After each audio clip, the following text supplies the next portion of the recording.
Ser podcast.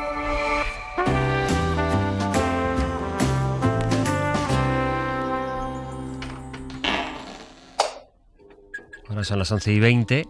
Los miércoles de verano a esta hora abrimos una gran caja de cartón y lo que hacemos es abrirla en directo. Esta es de color negro, huele a sangre, arena y a mar. Y aquí dentro hay una pistola, una máquina de escribir y un plátano. Y además contiene un sobre. Esta semana el nombre que hay en esta caja es Agatha Christie.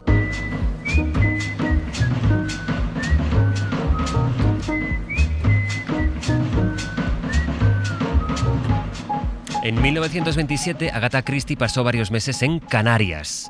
Visitó dos islas, Tenerife y Gran Canaria. Saben que en esta sección lo que hacemos es recuperar el episodio que compartieron, que vivieron en España, personajes que eran de fuera. La semana pasada lo hicimos con Truman Capote y hoy vamos a ver qué huella dejó en el archipiélago Agatha Christie, que paseó playas, casas por las que deambuló y que dejaron también huella en su literatura. Javier Rivero Grandoso es profesor en la Universidad de La Laguna y director de la Cátedra Cultural Antonio Lozano de Género Criminal. Javier, buenos días.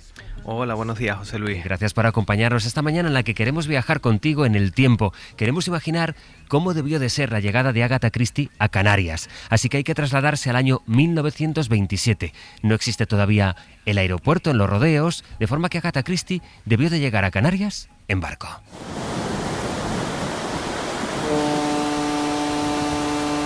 Empecemos por ahí. Javier, ¿dónde atracaría ese barco? Pues en el puerto de Santa Cruz. Santa Cruz de Tenerife era una ciudad portuaria, creció mucho alrededor del puerto y en aquel momento pues tanto mercancías como pasajeros llegaban a través de ese puerto. De hecho, otros personajes ilustres como Fernando Pessoa llegaron pues, porque ese puerto también era escala de grandes viajes internacionales de Sudáfrica, de todo el continente africano, que era la puerta de entrada para Europa. Hay que imaginar también el shock que produciría para la gente que estaba allí en el puerto ver la cantidad de culturas, de gente que venía de diferentes civilizaciones, año 27, y todo eso se había concentrado en ese puerto. Por tanto, ya tenemos el escenario. Vayamos al personaje. Año 27, insisto, Agatha Christie tenía entonces 36 años y ya era una escritora famosa.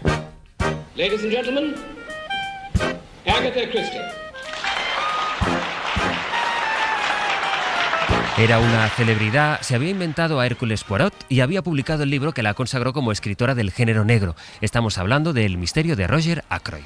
Mi librito es sobre el asesinato de Roger Ackroyd, los acontecimientos que llevaron a su muerte, la consiguiente investigación y la revelación final solo para usted, amable lector, de la persona culpable.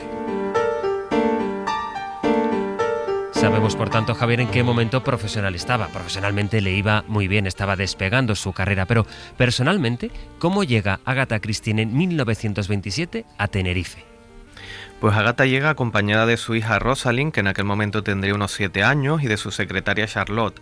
Y estamos en uno de los peores momentos de su vida. Ella está muy deprimida porque se acaba de separar de una manera bastante tortuosa para ella de su primer marido, de Archibald Christie, del que toma el apellido, y eso le había provocado pues una gran crisis personal hasta el punto de que ella desaparece.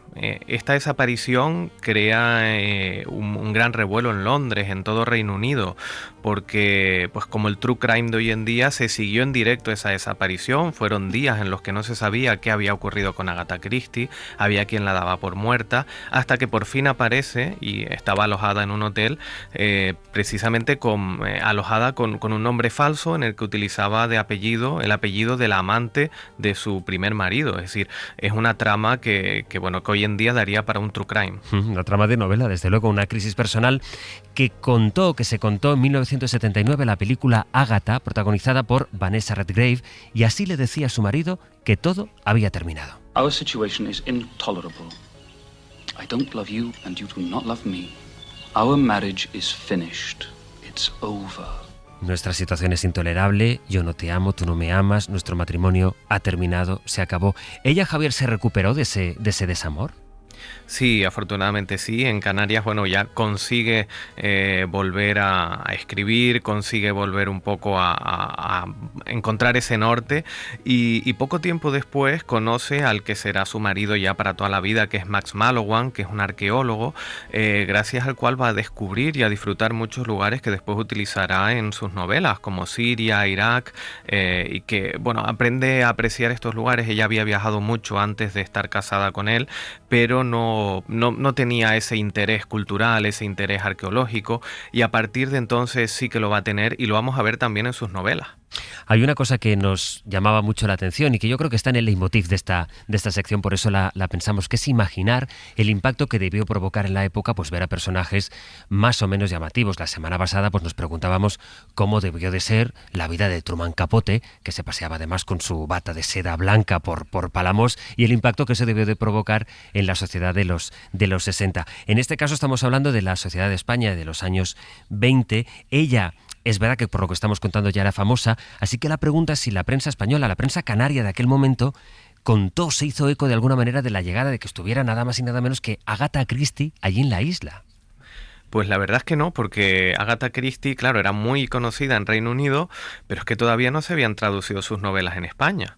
Entonces ella en Canarias pues no dejó de ser una turista más, de ese movimiento que todavía era muy muy incipiente, que era el turismo, la llegada de británicos, pero la verdad es que al no haber estado traducida no se le conocía. Incluso en la colonia británica pues a lo mejor sí que podía conocerla a alguien, pero no tenía ese impacto que sin duda años después sí que tuvo. A partir de los años 30, cuando se empiezan a traducir sus novelas en España, pues claro, tienen una repercusión en el género criminal, pero incluso en toda la narrativa, que hace que pues este personaje sea lo que nos ha llegado hasta hoy, un mito ya.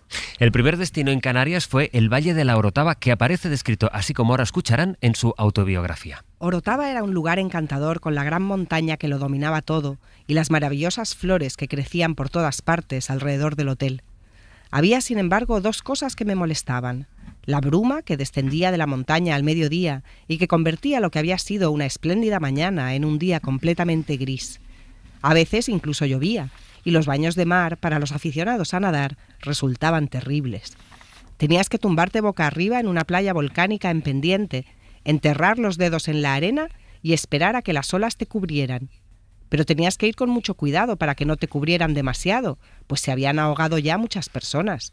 Resultaba imposible meterse en el mar y empezar a nadar. Solo lo hacían los 2 o 3 nadadores más fuertes de la isla, e incluso uno de ellos se había ahogado el año anterior.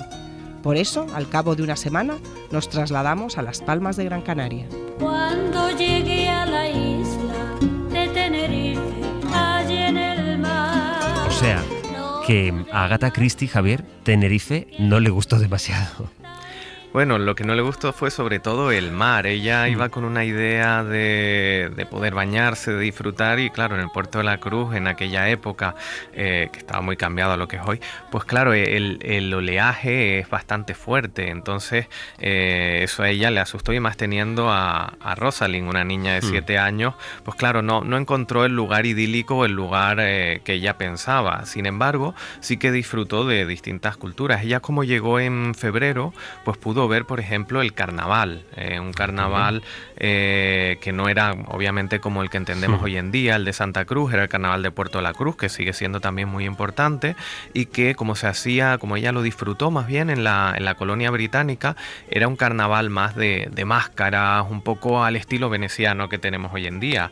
Y también esa presencia en Tenerife le sirvió mucho desde el punto de vista literario, porque allí fue donde consiguió vencer el bloqueo que tenía y acabar una novela que, si bien ella no quedó muy contenta, que es El misterio del tren azul, lo necesitaba desde el punto de vista económico. Entonces ese desbloqueo que consiguió en Tenerife pues le permitió continuar después su larga carrera literaria. Y cuando estuvo en Puerto de la Cruz, ¿dónde se alojó? en el Hotel Taoro. El Hotel Taoro es un hotel que ha estado cerrado y que parece que se va a abrir este otoño por fin. Y bueno, pues uno de los espacios más tradicionales del norte de Tenerife. Allí disfrutó no solo del hotel que tenía muchos visitantes ingleses, sino de otros espacios como el Jardín del Sitio Litre o otros pueblos de colonias británicas que ella disfrutó. Por ejemplo, en el Sitio Litre, continúa estando unas esculturas en honor a sus personajes y que recuerdan el paso de Agatha Christie precisamente en la época de carnaval en el Sitio Litre. Hoy sabemos que Tenerife, que Canarias, vaya, en general está llena de ingleses, de alemanes. En aquellos años 20, ¿había muchos extranjeros también en Canarias o nada que ver con ahora? Hombre, había, pero nada a muy pequeña escala, efectivamente. Estaban en la fase de descubrimiento del turismo, es decir, había un momento incipiente, y precisamente en el puerto de la Cruz, que es donde se establece Agatha Christie, sí que había una gran colonia inglesa. Ellos tenían incluso una iglesia anglicana, llamado coloquialmente la Churcha, que sigue existiendo hoy en día y sigue funcionando. Esa iglesia anglicana pues está promovida por una sociedad inglesa que sigue perteneciendo. Además encontramos muchos sitios que están relacionados con la presencia extranjera, desde el propio Sitio Litre a intelectuales canarios que proceden también del extranjero, como los Cologan, que es el lugar, la Casa Cologan, que después utilizará Agatha Christie a través del nombre de Casa Cologan de la Paz o Casa de la Paz en su relato, para ficcionalizar el espacio y crear el cuento El hombre del mar dentro de uno de sus libros. O sea que hay un lugar en el norte de Tenerife que sigue siendo anglicano. Después de Tenerife se fue a Las Palmas, creo que le gustó un poco más. Disfruté mucho la vida allí. El clima era suave y soleado, había excelentes oportunidades para hacer surf y la vida marítima del puerto me atraía mucho. Barcos procedentes de todo el mundo atracaban en Las Palmas. A veces permanecían unas pocas horas, otras un día o dos. En el hotel principal... Claro, la imagen que tenemos de Agatha Christie es la de una señora mayor con sombrero, perlas, encerrada escribiendo, y fíjense, aquí incluso de surfera. Javier, ¿habrá festival Agatha Christie este año? Sí, tiene ya las fechas del 9 al 15 de noviembre, es un festival que se lleva celebrando ya desde el 2005, cada 2 años, y me imagino que además estamos ya casi en la antesala de la gran edición, que será en 2 años, celebrando precisamente el centenario de la visita. ¿Tú crees que hay algo de Canarias que se ve en la literatura de Agatha Christie? Sí, hay fundamentalmente 2 relatos que han sido pues muy reivindicados desde el punto de vista de los estudios literarios hispánicos y más aquí desde Canarias, que son El hombre del mar en el enigmático Mr. Queen y La señorita de compañía, que está en el volumen Miss Marple y 13 problemas. Son relatos ambientados, el primero en Tenerife, el segundo en la isla de Gran Canaria, y que demuestran un poco el interés que tenía Agatha Christie en aprovechar todo aquello que conoció. Esto lo vemos en muchas de sus obras, desde Misterio en el Caribe, Asesinato en Mesopotamia, Muerte en el Nilo, cómo esos viajes le servían a ella como materia para la ficción. Pues Javier Rivero, gracias por acompañarnos esta mañana en la posibilidad de revisitar la vida que pasó en Canarias, el tiempo que estuvo en Canarias, Agatha Christie. Muchísimas gracias. Muchas gracias a ustedes, un placer. Un abrazo, adiós.